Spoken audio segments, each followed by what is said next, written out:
Assalamualaikum warahmatullahi wabarakatuh. Nama saya Rahmi dengan NIM S1W124048. Saya akan mempresentasikan hasil pengerjaan saya pada tugas mata kuliah Machine Learning dengan judul Perbandingan Kinerja Algoritma Linear Regression, Random Forest, dan Super Vector Regression dalam memprediksi konsumsi energi bangunan berdasarkan karakteristik desain. Konsumsi energi pada bangunan menjadi isu penting dalam efisiensi energi dan keberlanjutan lingkungan, terutama pada kebutuhan pemanasan dan pendinginan.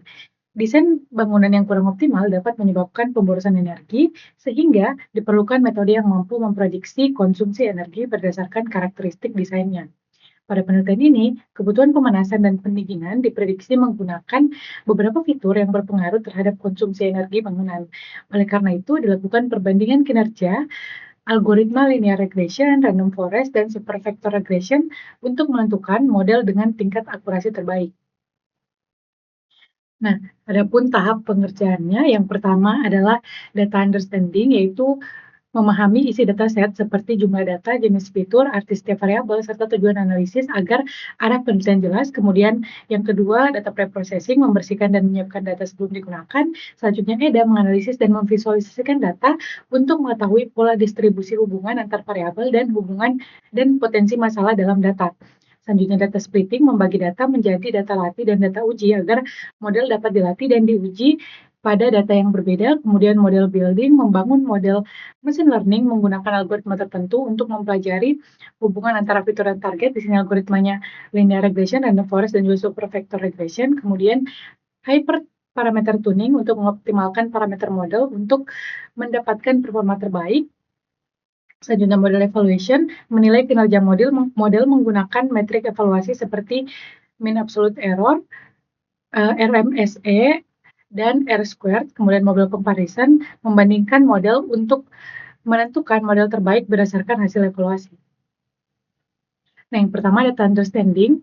Untuk datanya, saya ambil dari Kaggle. Adapun deskripsi fiturnya, yang pertama ada relative compactness, kompaktasi relatif bangunan, surface area, luas permukaan bangunan, wall area, luas dinding, roof area, luas atap, overall height, tinggi keseluruhan bangunan, orientation, orientasi bangunan, glazing area, luas kaca, glazing area distribution, distribusi area kaca, heating load itu target pertama, yaitu beban pemanasan, kemudian cooling load itu target yang kedua, yaitu beban pendinginan. Nah, di sini juga dapat dilihat statistik deskriptifnya, yang dimana di sini ada count untuk menghitung berapa jumlah baris pada kolom tersebut, min untuk menunjukkan nilai rata-rata pada kolom tersebut, kemudian STD standar deviasi pada kolom tersebut, kemudian min nilai terkecil pada kolom tersebut 25% kuartil pertama atau nilai batas bawah pada kolom tersebut, kemudian 50% median pada kolom tersebut, kemudian 75% kuartil ketiga atau batas atas pada kolom tersebut, dan max nilai maksimal pada kolom tersebut. Nah, selanjutnya data preprocessing, yang dimana pertama dilakukan pengecekan missing values untuk memeriksa apakah ada data yang hilang. Jika ada, diisi menggunakan nilai median agar tidak mengganggu model. Pada dataset itu tidak ada. Kemudian pengecekan duplikasi untuk mengidentifikasi data yang sama atau yang berulang dan menghapusnya agar tidak menyebabkan bias atau overfitting. Selanjutnya penanganan outlier, mendeteksi nilai ekstrim lalu menanganinya dengan membatasi nilai. Kalau misalnya ada nilai outlier, nilainya diganti dengan nilai batas atas ataupun batas bawah.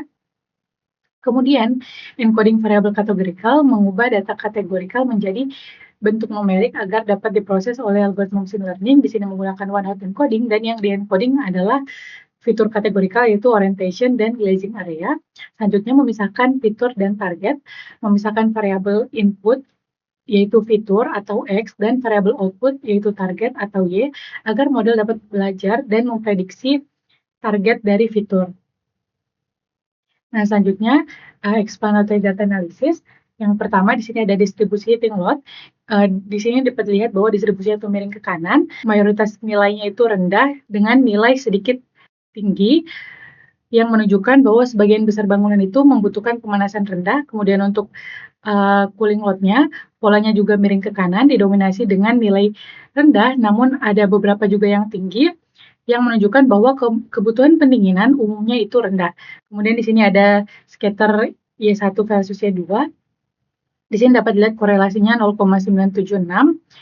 yang berarti di sini dia memiliki korelasi positif yang sangat kuat, sehingga semakin tinggi heating load, semakin tinggi juga cooling load-nya.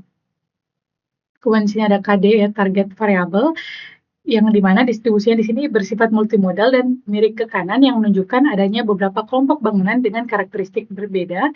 Kemudian di sini ada heat map correlation-nya. Di sini untuk antara fitur dengan fitur terdapat yang berkorelasi negatif tinggi, yaitu surface area dengan relative compactness, kemudian yang berkorelasi positif tinggi, surface area dengan roof area. Kemudian untuk fitur yang memiliki korelasi tinggi terhadap target adalah overall height, kemudian yang memiliki korelasi paling rendah adalah glazing area. Nah, selanjutnya di box plot yang menunjukkan bahwa tidak adanya outlier pada data. Kemudian kita bisa mengetahui bahwa heating load-nya adalah 22,31, kemudian cooling load-nya adalah 24,59. Nah, selanjutnya data splitting yaitu melakukan eksperimen pembagian data dengan 3 kombinasi rasio, 70% training, 30% testing, 80% training, 20% testing, 90% training, dan 10% testing. Nah, selanjutnya dilakukan model building untuk menyiapkan 3 model regresi, linear regression ridge, random forest, dan juga SPR dalam pipeline dengan standar scalar agar fitur terstandarisasi. Model dilatih dan diuji dengan beberapa rasio data yang seperti pada data splitting tadi untuk memprediksi heating load dan juga cooling load menggunakan metrik RMSE, MAE, dan R squared yang tujuannya untuk mengetahui performa awal model sebelum dilakukan hyperparameter tuning. Nah, untuk performa awalnya di sini dapat dilihat bahwa model terbaik berdasarkan nilai R squared tertinggi adalah uh, algoritma random forest dengan split 90-10 dan R squared-nya 0,9980. Kemudian untuk Y2-nya model terbaik ditunjukkan oleh algoritma random forest dengan split 70-30 dengan nilai R squared-nya 0,9613. Selanjutnya, hyperparameter tuning untuk mencari kombinasi parameter terbaik agar model optimal menggunakan grid start CV dan five-fold cross validation. Berbagai kombinasi hyperparameter diuji dan dievaluasi dengan RMSE lalu dipilih yang menghasilkan error terendah. Model kemudian dilatih ulang dengan parameter terbaik untuk evaluasi akhir. Nah, untuk di sini hasilnya dapat dilihat bahwa nilai-nilai hyperparameter ini adalah yang terbaik setelah pengujian dilakukan.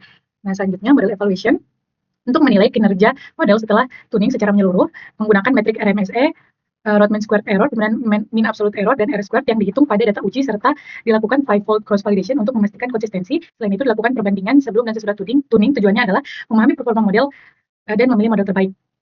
Nah, untuk hasilnya model terbaiknya adalah dengan nilai R squared 0,9979 yaitu random forest dengan split 90-10, kemudian untuk Y2-nya 0,9616 yaitu random forest dengan split 70-30. Nah, selanjutnya model comparison. Nah, ini perbandingan metrik per targetnya, yang dimana di sini bisa lihat bahwa random forest adalah model terbaik untuk Y1 maupun Y2, karena dia memiliki nilai R squared yang tinggi, kemudian nilai RMSE dan MAE-nya itu rendah, kemudian yang kedua adalah SVR, kemudian baru terakhir linear regression. Kemudian untuk total truth prediction, di sini adalah garis idealnya, kemudian untuk nilainya itu titik-titik yang semakin dekat terhadap garis ini, garis diagonal ini, berarti titik-titiknya tuh berarti modelnya semakin baik. Nah, dari hasil plot ini dapat dilihat bahwa random forest itu paling akurat karena titik-titiknya itu dekat dengan diagonal. Kemudian untuk SVR dia itu cukup baik, dan yang linear regression itu dia paling menyebar atau dibandingkan dengan algoritma lain dia itu yang kurang akurat. Nah, selanjutnya residual analysis. Nah, di sini itu untuk melihat model terbaiknya adalah berdasarkan seberapa acaknya titik-titik di dekat dengan garis nol, tetapi tidak membentuk pola tertentu. Nah, dari hasil residual analysis ini, random forest itu memiliki residual paling kecil dan acak, yang dimana dia itu terbaik, kemudian yang disusul oleh SVR yang cukup baik, dan linear regression yang memiliki variasi error yang paling besar.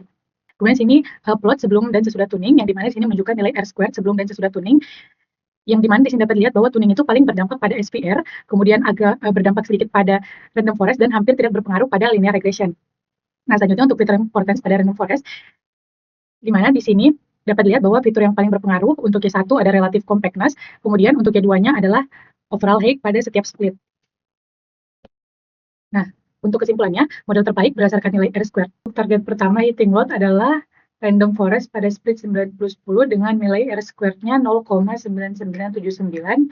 Dan untuk target Y2 cooling load, model terbaik adalah random forest pada split 70-30 dengan nilai R squared 0,9616. Sekian penjelasan dari saya, lebih dan kurangnya mohon dimaafkan. Wassalamualaikum warahmatullahi wabarakatuh.